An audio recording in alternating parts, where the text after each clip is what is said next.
So another one of those go-to foods for me has been beans. So similar to the nuts, high in protein, easy to digest, such a huge variety. Let's talk about the value of beans. Here again, good old fiber. Captain Fiber. Captain Fiber, folate, which is a B vitamin. So they're very high in fiber and folate, and of course, as you just said, protein. And they're a great way. They are so easy to incorporate with dishes, even a salad. So beans are a great choice. Well, and I know there's the old beans, the musical fruit adage, so they can cause a bit of gas. They can. But the advice that I always give and have been given was just because it's good for you doesn't mean you should jump straight into it. Oftentimes with these foods, you kind of have to work your way up to it. Absolutely. And I found that if you're eating a lot of beans throughout, if you're incorporating them into many meals, you'll get to a point where you aren't as hyper windy, shall we say, when it comes to the beans. So don't let that be something that stops you from eating beans. And also don't let the fact that a lot of people like to buy canned beans, don't let that be a barrier either. Just wash them off, rinse them off, get that sodium off. But I think sometimes people look at beans, they see dry beans and they're like, oh, I'm never gonna make that. Right. That's okay. Maybe for that, do a canned variety and just rinse them off. Rinse them off. Good advice. All right, I am back from my visit with Dr. Ellen Steinberg. Again, this is Hans Ruvert from the Gastric Cancer Foundation, in case you just happen to randomly land on this video from who knows where. Always a great time getting to visit Dr. Steinberg over Ellen, my friend Ellen. And she always has great information and stuff that I have talked about quite a bit in any time I use beans. But before I get to actually cooking, I want to kind of share these guys are awesome. So this is, we've got our dried beans. These are mung beans. And when I opened the bag of mung beans, they looked exactly like this, right? These sort of olive green, perfect little peas. And there are a zillion ways to do sprouts, but this is such a healthy way. So before we get to actually cooking, I want to share, these are about 4 days old, and these are mung beans. And this is a fun little sprouting jar that I found online. And essentially you just rinse the beans multiple times a day, super simple, and then you keep them out in room temperature, and they don't even need to be in sunshine, and in 3 or 4 days you will have this collection of ridiculously healthy, and look at this thing, is just packed full. I can't even get them all out of here, but these are so tasty and they've got a great texture. They're kind of slightly crunchy, and you can cook with these, and you see that a lot in different cuisines, especially in kind of Asian and Middle Eastern things, but they're perfect just like this. I mean, as a snack, they are so delicious. They've got a nice crunch to them, but they're also at their healthiest point right now. So if you think about it, a seed, which is essentially what beans and legumes are, they're the seed of the plant, right? This is the next generation.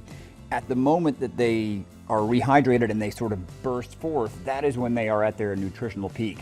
And a handful of sprouts is the equivalent of eating like 5 or 6 cups of the actual cooked beans.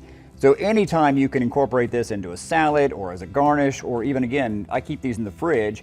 Once they sprout, you do want to keep them in the fridge because they'll just keep going into a plant. And the whole purpose of rinsing them a couple times a day is to kind of get any bacteria off of there, because just like we love sprouts, bacteria can love them too. So you do want to make sure you keep them clean and get them nice and rinsed, but those are just delicious as is. So I'll leave those here to watch as I start cooking some of their cousins here. And what I want to do today is kind of a take on Hoppin John, which is a southern kind of traditional side dish, although I've eaten it many times as a meal. And I think that's kind of what I love about beans, if you have them on the ready. So if you have them already cooked and you've got them in the fridge, or you have them, even if you keep them frozen, it's something that when you are ready for a quick meal, or if you're having a meal and you need a little side dish, this is a great way to incorporate more protein, but also tons of fiber and all of the nutritional benefits that come with beans and legumes. And it is such a comfort food. Now, Hoppin John typically is, let me get some olive oil going. It typically uses celery as kind of what you would call your aromatic. So you would put some celery in there. So diced celery works fine for that. But I love incorporating fennel whenever I can. Now, fennel is in the same family as parsley and carrots, and it's got this wonderful, I hate to say licorice because there are people that think of the black jelly bean and then they kind of tune out. But it does have this sort of sweet, kind of hard to describe. It's like anise. I hate to say licorice, but it's a beautiful flavor and it works really well with beans. This is the fennel bulb here, and there's also kind of an herbaceous, they say, with kind of a more herby, that doesn't have this big celery kind of bulb.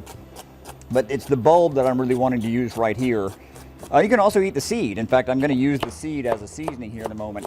But I want to just rough chop this fennel and get it essentially bite-sized, right? I don't want anybody to have to use a knife and fork for this. This is the kind of thing you'd put in a bowl and you could eat with a fork, a spoon, or a spork if you like. I'm a spork kind of guy. I love using a spork whenever I have the opportunity. I think that's just a perfect combination of utensils. So this is a spork kind of a meal. All right, there is our fennel. And now, typical aromatics, I'm going to use, this is about 2 cloves of garlic that I've just rough chopped.